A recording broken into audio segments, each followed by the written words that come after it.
And let's continue with the 39th chapter of A Connecticut Yankee in King Arthur's Court by Mark Twain. The boss has taken on the knights not in armor, but just in exercise gear, using martial arts on them. He has defeated all of the knights, and except for Lancelot, who is now coming to fight him. A proud moment for me, I should think so. Yonder was Arthur, king of Britain.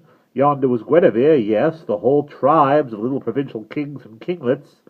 And in the tented camp yonder, renowned knights from many lands, and likewise the selectest body known to chivalry, the knights of the Table Round, the most illustrious in Christendom, the biggest fact of all, the very sun of their shining system was yonder, couching his lance, the focal point of 40,000 adoring eyes, and all by myself here was I laying for him. Across my mind flitted the dear image of a certain hello girl of West Hartford, and I wished she could see me now. In that moment down came the Invincible with a rush of a whirlwind.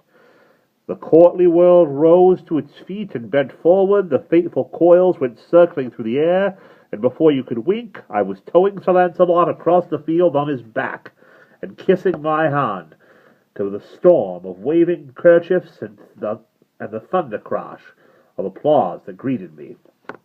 Said I to myself as I coiled my lariat and hung it on my saddle horn and sat there drunk with glory, the victory is perfect, no other will venture against me. Knight-errantry is dead. Now imagine my astonishment, and everyone else's too, to hear the peculiar bugle call which announces that another competitor is about to enter the lists. There was a mystery here. I couldn't account for this thing.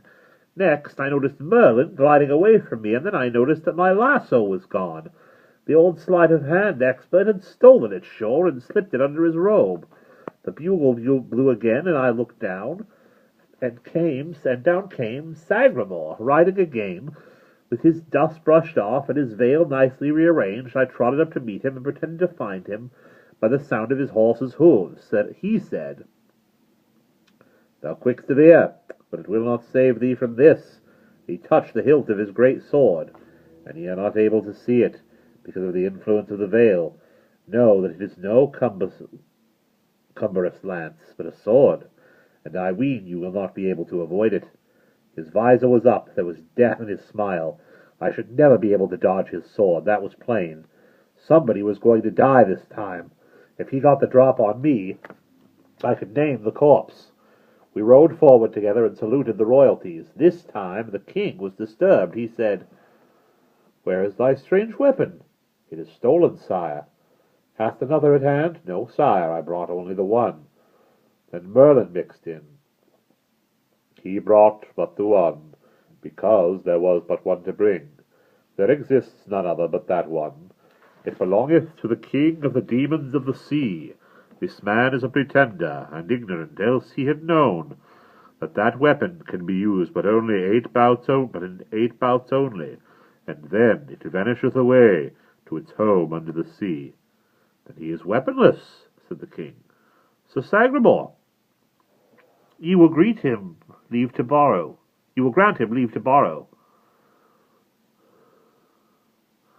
"Then I will lend," said Sir Lancelot, limping up.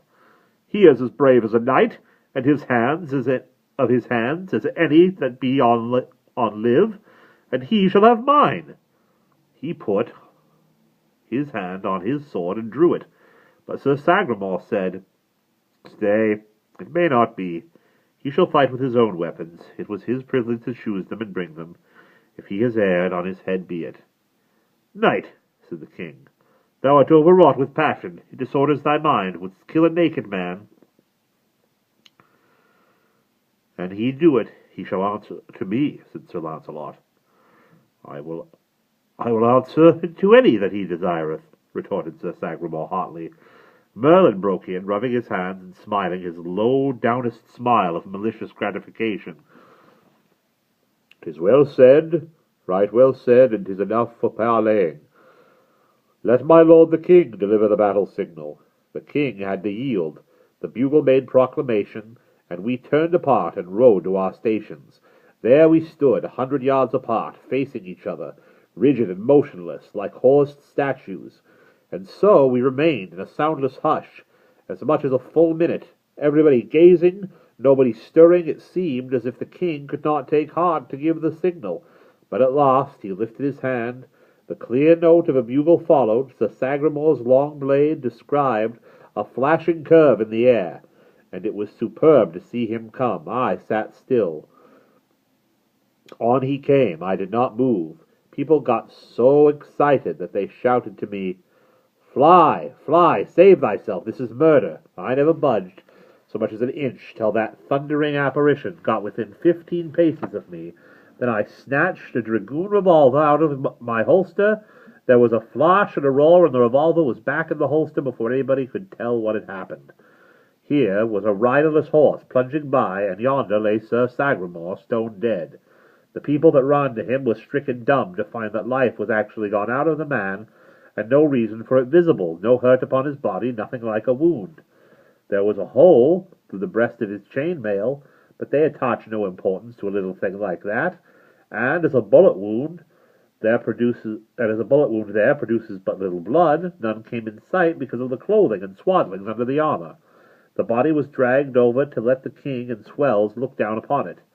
They were stupefied with astonishment. Naturally, I was requested to come and explain the miracle, but I remained in my tracks, like a statue, and said, "If it is a command, I will come, but my lord the king knows that I am where the laws of combat require me to remain, while any desire to come against me." I waited. Nobody challenged. Then I said, "If there are any who doubt that this field is well and fairly won, I do not wait for them to challenge me. I challenge them." "It is a gallant offer," said the king, "and well it beseems you. Whom will you name first?" "I name none. I challenge all. Here I stand, and dare the chivalry of England to come against me. Not by individuals, but in mass." "What?" shouted a score of knights. "You have heard the challenge. Take it, or I proclaim you recant knights and vanquished, every one." It was a bluff, you know. At such a time it is sound judgment to put on a bold face and play your hand for 100 times what it is worth. 49 times out of 50 nobody dares to call, and you rake in the chips. But just this once, well, things looked squally. In just no time 500 knights were scrambling into their saddles, and before you could wink, a wildly scattering drove were under way and clattering down upon me. I snatched both revolvers from the holsters and began to measure distance and calculate chances. Bang, one saddle empty. Bang, another one. Bang, and I bagged 2. Well, it was nip and tuck with us, and I knew it. If I spent the 11th shot without convincing these people, the 12th man would kill me, sure. And so I never did feel so happy as I did when my 9th downed its man, and I detected the wavering in the crowd with its premonitory of panic. An instant lost now could knock out my last chance, but I didn't lose it. I raised both revolvers and pointed them. The halted host stood their ground just above one good square moment, then broke and fled. The day was mine. Knight-errantry was a doomed institution. The march of civilization was begun. How did I feel? Ah, you never could imagine it. And Brer Merlin, his stock was flat again. Somehow, every time the magic of Falderall tried conclusions with the magic of science, the magic of Falderall got left. That's the end of chapter 39.